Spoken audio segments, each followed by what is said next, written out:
Back to another live fam. How are you guys doing? Happy freaking Monday. I almost said Tuesday. My days are off. But what's going on? Welcome. We're going to be talking about a few different things today, but the main thing today is foods to help keep you on your diet, or rather, low calorie foods that help fill you up. That's a big thing that I like to cover. I'm going to cover today. Just because, I know how it is when you're dieting. You get hungry, you want bigger meals, you want to figure out how you can get bigger meals in without actually, doing, going over your calories. So, there's a few different foods that I like to incorporate. There's a few that I've actually got in my kitchen right now. Just because it's super useful whenever I'm like at the end of my dieting week and I'm getting extremely freaking hungry. If you guys know anything about dieting, if you're one of my clients, you've been doing my programming for a little bit, you'll notice that like I get your calories set up and I set them up pretty freaking I say pretty freaking high for some of you guys because I know a lot of you guys are just not used to eating that many calories, but it's pretty moderate because if you were to follow that caloric intake throughout the week, what would end up happening is you'd start noticing that at the beginning of the week it's like so whatever, but as the week goes on you start getting extremely freaking hungry because you're in a caloric deficit, which means that you're burning more calories than you're taking in. And so eventually you're going to get freaking hungry. And so I like to cover this stuff. For some of my lady clients who are having troubles actually getting the calories in, completely ignore a lot of this because this is going to be mainly for people who have a hard time staying below the amount of calories you're having issues with. So if you're someone who has trouble actually hitting the calories I have set up for you, if you don't know how many calories you need to be eating, DM me, message me, let me know. I will hook you guys up with that. Listen, guys, a lot of you guys like I give a lot of free advice all the time. DM me, I will hook you guys up. Like I give away free ebooks, I give away free advice, I set people's calories, protein and macros, I set their macros up for them for free. Hit me up so you guys can at least get started with your training. A lot of this stuff is you just need information. I have that information. Hit me up, I will hook you up. But in this case, with the calories, you need to make sure that you're hitting a certain amount. So if you are not able to hit those calories, just understand that a lot of this stuff is not stuff that I would incorporate. I would focus on hitting those calories first by incorporating stuff that's actually easier to digest so you can get more calories in. Stuff like juice, sugar, fruit, stuff like that. Rice, starches. That way you can get those calories up there and you won't have a problem. But for today, we're going to be talking about how we can actually lower or how we can actually eat more food while keeping the calories lower. So there's like 5 foods that I'm going to recommend you guys like get whenever you start going through the store just to help kind of keep you full. And there's actually going to be a few foods that I'm going to tell you guys to avoid. And this is going to be stuff for my people who are having trouble hitting those calories. Let me go ahead and go over that first. Excuse me, I got a little burp inside me. There it goes again. Is it a burp or a hiccup? All right, it's gone. Whatever. All right, we'll ignore that for now. But let's go ahead and go over the foods that I want you guys to avoid because this one's going to apply for not only the people who are having a hard time staying under their calories, but it's also going to apply for the people who are having a hard time hitting their calories. Because these foods that I'm about to talk about, the foods that I recommend avoiding while you're on your diet, so like not on your cheat day, the reason I suggest avoiding these foods is because they cause a lot of gas. They have a lot of fiber, and if you get too much fiber, it can actually give you the opposite effect of what you want. One of those being a lot of gas, a lot of upset stomach issues. That really, if you're having a hard time hitting your calories in the first place, that's the kind of stuff that's going to make you not want to eat. So we need to avoid those foods. And then also, again, if you're someone who's having a hard time staying under your calories, you're still going to want to avoid these certain types of foods because they're just going to cause a lot of stomach inflammation. And it's not that you can't have these foods if you enjoy them. It's that these are foods that a lot of people like will get when they're grocery shopping trying to be healthy, and it ends up making their dieting a lot harder. So let's go over some of these foods I would like for you guys to avoid. So mainly there's 2 big ones. Roots in the form of vegetables, so carrots and broccoli. Celery too, to an extent. Celery's not too bad because it's mostly water, but carrots and broccoli, a little bit's fine, guys. But if you guys are eating that with every single meal, you're gonna have a lot of gastric issues. Like you're gonna have a lot of like stomach problems. Like you're gonna be bloated a lot because it's gonna cause a lot of gas. And not only is it going to cause a lot of gas, it's eating a lot of fiber. Like, I know a bunch of people who are trying to be healthy who are just gnawing on these baby carrots all the time. And that's going to give you stomach issues, guys. It's also going to make it very hard for you to hit the amount of calories I want you to hit, because your stomach's going to be filled with something that's a little bit harder to digest, for one, but two, doesn't have a lot of calories in it in the first place, so it's not going to really help you get it up there. Yes, those things do have a lot of good micronutrients, vitamin C, a bunch of antioxidants as well. But they have a lot of fiber, and they're gonna have a lot of byproducts that are gonna make you have a lot of gas, which is gonna make it harder to stay on your diet. So I do not, and this is where people get really confused. I do not recommend a lot of like what's the word I wrote down for it? I put roots. So I do not like a lot of roots in my diet. I don't mean that for leafy greens, because that's actually going to be on the other end of the spectrum. But as far as carrots and broccoli, I really do not recommend that a ton, because again, it's going to make you super, super full, and it's going to give you a lot of gas, which is going to make you even fuller and feeling more bloated, and it's going to put you in the opposite direction of where you're wanting to be. So if you are eating those foods, again, not to say that you can't have those, but definitely reduce it if you're having troubles with hitting your calories or staying under your calories. Or if you're having any digestive issues at all, I would just stay away from those things, because, again, they're going to give you gas, they're going to give you digestive issues because they're harder to digest and they don't have a lot of calories in them. So avoid any tubular vegetables like carrots and broccoli. You don't have to necessarily avoid them, but try not to eat them all the time. Like I said, people eat this crap all the time, and it can give you a lot of issues. Another one that's big in that category is beans. Like, I know a lot of people are eating a lot of lentils, lentil burgers. They eat a lot of beans because they think they have a lot of protein. Guys, beans are not a complete source of protein. Do not be eating beans because you think they're going to have a lot of protein in them. They really do not. They're not complete. So, not only that, they're going to fall back into that line of they're going to give you a lot of gas, and they're going to give you a lot of like stomach issues. Like, obviously, if you guys don't remember the old, like, I guess you call it a nursery rhyme, but beans are good for your heart. The more you eat, the more you fart. There's a reason that's like that, because it gives you literal gas, and that gas gets trapped in your stomach, and it's going to make digestion a lot more, not difficult. You're just going to be able to feel every process of that, and you don't want that, because it's going to make you pay attention to your stomach. And who here likes to feel bloated? Nobody. So let's avoid the foods that are making us feel bloated, and avoid the foods that are making us feel like we're not doing the right things with our diet. Not that beans aren't bad for you. Again, a lot of antioxidants in beans, a lot of good stuff in beans, but when it comes to actually burning fat and building muscle, it's not going to really help you as much as just straight up meat or fruit. So if you're looking for fiber, natural fiber, and natural antioxidants to incorporate in your diet, fruit is the way to go, because fruit has simple sugars in it, and it's a lot easier to digest, and it doesn't give you nearly as much gas. So that's the route I would go ahead and take. And in fact, let's go ahead and move into the foods that'll help keep you full that are still low calorie. One of those is going to be low calorie fruits and berries, because those have a ton of antioxidants, and those types of foods have very, very low amount of calories. It's very easy to digest, and they're not going to give you any stomach issues. In fact, they're going to have probiotics in it. They're going to actually increase your gut biome, or not increase your gut biome, but rather make it healthier. Which will increase other good bacteria to stay in your stomach, and make your stomach feel even better, which I don't know if you guys have done a lot of research on gut health and brain health, but there's a big correlation between the two. And by brain health, I mean mental health. So it's something I would definitely pay attention to, for sure, for a lot of people out there, especially if you struggle with anxiety or depression. Let's focus on that gut health, guys. Focus on those probiotics. Now, you don't have to go out and buy a probiotic like supplement, but eat probiotic food. So like berries, fruits, yogurt, stuff like that. And we should probably do a live stream on probiotics as well. We will get there. But give me time. We're doing a live stream this is actually like my third live stream today, believe it or not. We're doing a lot of live streams on a bunch of different places. I'll let you guys know more about that later on. But let's go ahead and go into like what kinds of fruits here. So not every fruit is made the same. There are definitely some higher calorie fruits out there. Now, all of these fruits are going to be fine as long as you keep within your calorie range. Again, if you're someone who keeps consistently, like I have your calorie set, and you keep going over those calories, and it's just because you're hungry, I would avoid stuff like, apples, bananas, stuff that are higher calorie fruits. But stuff like watermelon, grapes, raspberries, blueberries, strawberries, all that stuff is extremely low calorie. I think you can eat a whole container of strawberries, and it's going to be under 100 calories. It's going to fill you up.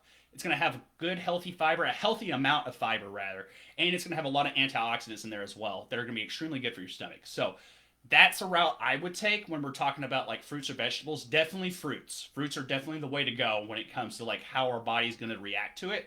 The fruits aren't going to give you as much digestive problems because they absorb into your body way easier. So, go with the fruits and the berries. My favorite thing to have on deck, what I have right now, is blueberries. If you guys don't know, I do have a pet squirrel. A lot of people don't know that I have a pet squirrel. I do. We feed her blueberries all the time, and I usually snack there and eat with her because I don't have to really worry about those calories because a full cup of blueberries is going to be like 40 calories. So all that kind of stuff, those things are stuff that you can also add to meals. So a lot of the stuff we're going to be talking about here in a second is stuff that you add to meals to help fill you up. So what I do with the blueberries sometimes is I actually also have this like protein cereal. I've posted about it a few times. I'll post it again sometime soon so you guys can see what I use because it's like a really high protein cereal. It's pure protein if you guys are wondering what the brand is. But I'll take like a cup of that and then I'll take a cup of Greek yogurt that's vanilla flavored, and then I'll take a cup of blueberries. And all that together is going to be like 35 grams of protein, and it's going to be under like I want to say it should be under 300 calories. So, really good meal right there, and it's going to fill you the hell up. So, stuff like that. These are the kind of meals we're going to be talking about that's high protein, low calorie. That's going to help you make sure that you're fitting this protein in, but keeping the calories where they need to be. And then, like I said, if you're someone who struggles to actually get the calories in, incorporate sugar. That's a big thing. I need to do a live stream on sugar as well because people highly underestimate the effects of sugar. Guys, some of you guys have to have sugar in your diets because you're not hitting your calories, and that's a huge issue. That's preventing you from getting where you need to go. So guys, make sure that if you aren't hitting your calories but you're still hitting your protein, that you're incorporating some kind of sugar because again, it's going to be easy to digest. So simple sugars too. So I tell a lot of people fruits and juice are like my number one go-tos. If you have like a ton of calories, like say you have like 500 calories left and you've hit your protein. Say your protein goal is hit. Say your protein goal is 125 grams of protein. I have you set at like 2,000 calories and you're at 1,500 calories. I literally tell my clients to go get like a Snickers bar.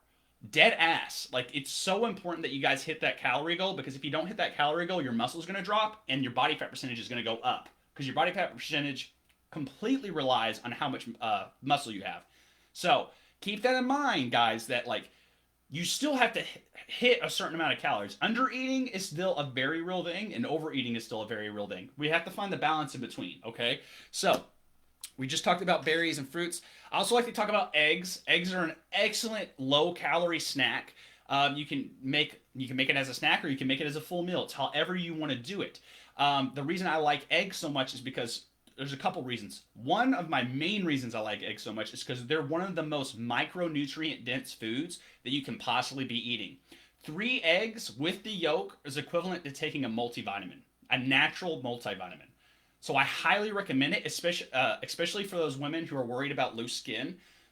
Eggs are very high in vitamin E, which is the antioxidant that relies on how tight your skin is. So stuff like that is the reasons why I think it's a really good high calorie or a low calorie snack, but also it's going to keep you full. The thing about eggs is, and a lot of people ask me about the egg yolk, definitely eat the egg yolk. That's where all the nutrients is. But also that's what's going to keep you full. The fat from the egg yolk is going to keep you full, and since you're still getting a lot of protein from the egg white itself, it's a high protein, low calorie snack that'll fit in anyone's diet, as long as you don't have like an egg allergy or something like that. But most people definitely be incorporating those eggs, especially if you like eggs, guys. Again, I did a live stream about this not too long ago, but if you enjoy certain foods and they're good for your diet, make sure you're incorporating that stuff because that's going to make the diet 10 times easier. Eggs is one. Pickles is another one. Now, I know there's some people it's hit or miss when it comes to pickles, but I love pickles. Like, I could eat pickles by themselves easily. And pickles are a very low calorie snack that you can have. In fact, you could eat like it's pretty much. I tell people you don't even have to track pickles. That's how low calorie they are. They do have calories, obviously, but like it's like 5 calories, like for a big pickle. So you're straight, man. Don't even worry about it. And another benefit you get from the pickles themselves is just the fact that they have a lot of electrolytes in the actual like pickle juice. So something we used to do back when I played football in high school is we used to actually make pickle pops where you would take pickle juice and freeze it, and then we would literally suck on the pickle pops in between practice to help get our electrolytes in, because they do have a lot of really good electrolytes in there. And again, it's a low calorie snack, and if you just need something to kind of chew on, sometimes we just get bored and you just need to get it off your mind. And that's one of those snacks I tell a lot of people to go to. And if you're doing, even if you're intermittent fasting, I tell some people you can do what's called a dirty fast. And I tell people if you're doing a dirty fast, you can still get the fat loss benefits from intermittent fasting, but you can't go over 35 calories in the day. So that's a big thing there, is just making sure you don't go over too crazy with it. But I tell people if you're doing a dirty fast, you can have pickles during your fast. But for the most part, I tell people to try and do a clean fast because it's just the best, most efficient way to do it. Plus, you get all the extra benefits that come with intermittent fasting. But yeah, pickles is a big one. These next two are probably the biggest ones. So guys, listen up. If you want some foods that are going to make sure that it's a lot easier to stay within your diet or stay within your calories, these two foods are going to help you out a fuck ton. Get ready for this one. So, salsa. If you aren't using salsa in your diet, man, what the hell are you doing, man? I'm telling you, as far as like incorporating more volume to your meals to try and make you full, you can add as much salsa as long as the salsa is not like super sugary salsa. Like you still got to make sure. Like for me, I use that pretty much like cilantro salsa, so where it's basically just chopped up fruits and veggies. That's basically, or diced up fruits and veggies. That's basically my salsa. And dude, I will literally pour that shit on whatever I'm eating. Like chicken and rice, I'll use that instead of using some kind of like high fat, high calorie like dressing. I'll use salsa because there's like 5 calories a serving with that as well, and it adds a ton of volume and it tastes amazing. It adds a lot of freshness to your meals, and it goes with just about everything. Like it's really hard to think of a meal that you couldn't eat salsa with. You can even eat salsa with the eggs we were just talking about. I do that all the time. Salsa and eggs go fire together. They're so good. So it's something I definitely recommend you guys try. Salsa is a big one. And then the last one on this list, and this is the one I've been probably using the most, and it probably goes with mostly everything I've been talking about. I was just talking about how salsa goes with everything. This really goes with everything because there's no flavor to it. It just adds volume. Iceberg lettuce. Game changer, guys. I add it to absolutely freaking everything because there is basically, for an entire bag of iceberg lettuce, there's 15 calories. For an entire bag that's like this big, it's going to take up that much room in your stomach. There's 15 calories in it. There's not a lot of nutrients in it. It's very low in micronutrients as well, but it keeps you filled up. And I highly recommend it if you guys are having trouble keeping your calories below where they need to be, because it's just going to help keep you full. And at the end of your meal, you're going to be tired of eating by that point. Like I literally had a meal earlier today where I had diced chicken and I just used a whole bag of iceberg lettuce. And I think what I did is I made my own dressing with it. It was a low calorie dressing with a bunch of different sauces. I like to cook, so I get a little wild with it sometimes. You get a low calorie ranch, mix it with that, man, and it works really well. It's really easy to incorporate to any meals. I put them on my sandwiches. I put it on my wraps. I make salads out of it. Sometimes I put it in my chicken and rice just because I can. So like, because again, it doesn't have a lot of taste. It's just purely texture and it's volume to your plate. So that's why. Leafy greens like green spinach. Yes, actually, yes. That was another one I put down. Thank you, Cameron. Yes, I did write down you can do iceberg lettuce or spinach. Spinach would be a little bit better for you because it has a lot more antioxidants in it. The only thing is it's a little bit more expensive. So if you're looking for your best bang of your buck, I would go with both if you can. Like, or maybe even go with like the spinach for the salads and use the iceberg lettuce to add on the stuff to add volume. But definitely, yeah, you're right. Spinach is actually amazing for you, and I definitely would recommend that over iceberg lettuce if it fits into your budget. Like I said, it can add like an extra $2 to it. So it's just really up to you and preference. If you're worried about getting your antioxidants in for the day, I would highly recommend like an antioxidant blend. I was just talking to my client Raquel about this the other day because she's been having some stomach issues. Trying to incorporate any kind of antioxidant blend is a really good way to try and get a lot of these antioxidants you get from vegetables, especially the vegetables that I don't recommend you eat, like carrots, or that I don't recommend you eat all the time. Again, this is purely the reason I say this. I don't want you guys thinking I'm anti-broccoli or carrots or beans. I just want you guys to be aware of the side effects you get from eating too much of this stuff, because it definitely will give you like a lot of bloating issues. So you guys need to know that going into that. It doesn't mean I don't recommend you get it every like if you have it with one meal every day, that's fine, and as long as it doesn't give you any like stomach issues. But if you're eating it with every single, I know a lot of people who do like chicken and broccoli with every single meal, you are going to have stomach issues if you eat like that. A lot of people think that you have to have a ton of fiber with meat. That is not the case. Meat is mostly water. Excuse me. Meat is mostly water. So when you digest it, your body's going to suck up most of it. Most of it. The stuff that's going to give you like constipation is going to be like the protein supplements. So like protein bars, that's basically like concrete paste in your stomach. So yeah, that's going to do that kind of stuff where you're going to need a little bit more like fiber and stuff like that. But again, I would go with like the iceberg lettuce or like because iceberg lettuce is going to have some fiber in it as well, or the fruits for that kind of situation. Or you can just take a fiber supplement, which I do recommend as well, which is just basically it's based on you if you need that or not.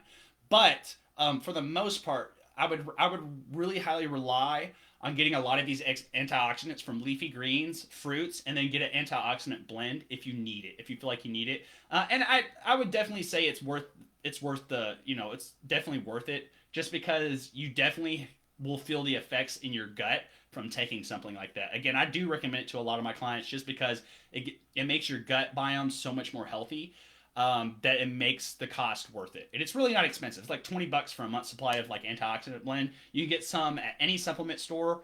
Five Star Nutrition in Jonesboro has a really good brand that I like called Ideal Greens that I recommend to a lot of people. And then also you can just go to Kroger and get like a off brand, and it's going to do essentially the same thing. Like you don't have to spend a ton of money on these supplements, guys. Like really a lot of this stuff is going to be like done through your foods. So anyways, that's all we got for today. I hope you guys enjoyed the live stream. I talked about a lot of different foods today. If you guys have any questions about any other kind of stuff, you guys let me know. We're going to be doing another live stream tomorrow on my Clift personal training page. So I'm trying to bring that back to life. Some of you may remember that, like on my Facebook, I used to have a Facebook page that I used to post on pretty frequently until I started doing it on my actual profile. And I want to bring that back to make that like a free public space for everyone. I'm still trying to figure out what we're doing with that, but we're definitely going to start doing live streams on that. Tuesdays and Thursdays, maybe even on Saturdays as well. I don't know yet. I'll let you guys know. But for sure, we're going to have one tomorrow, Tuesday at 6 p.m. So you guys show up. It's Clift Personal Training. You can find that on Facebook. And then we'll also be doing the live stream on Instagram as well, because I also do a live stream right here. I don't know if the people on Facebook can't see it, but I got my phone right here live streaming on there as well. But yeah, we'll go ahead and do that tomorrow. So I will see you guys there. I appreciate every single one of you guys for showing up today, and I will see you guys tomorrow. Peace out, guys.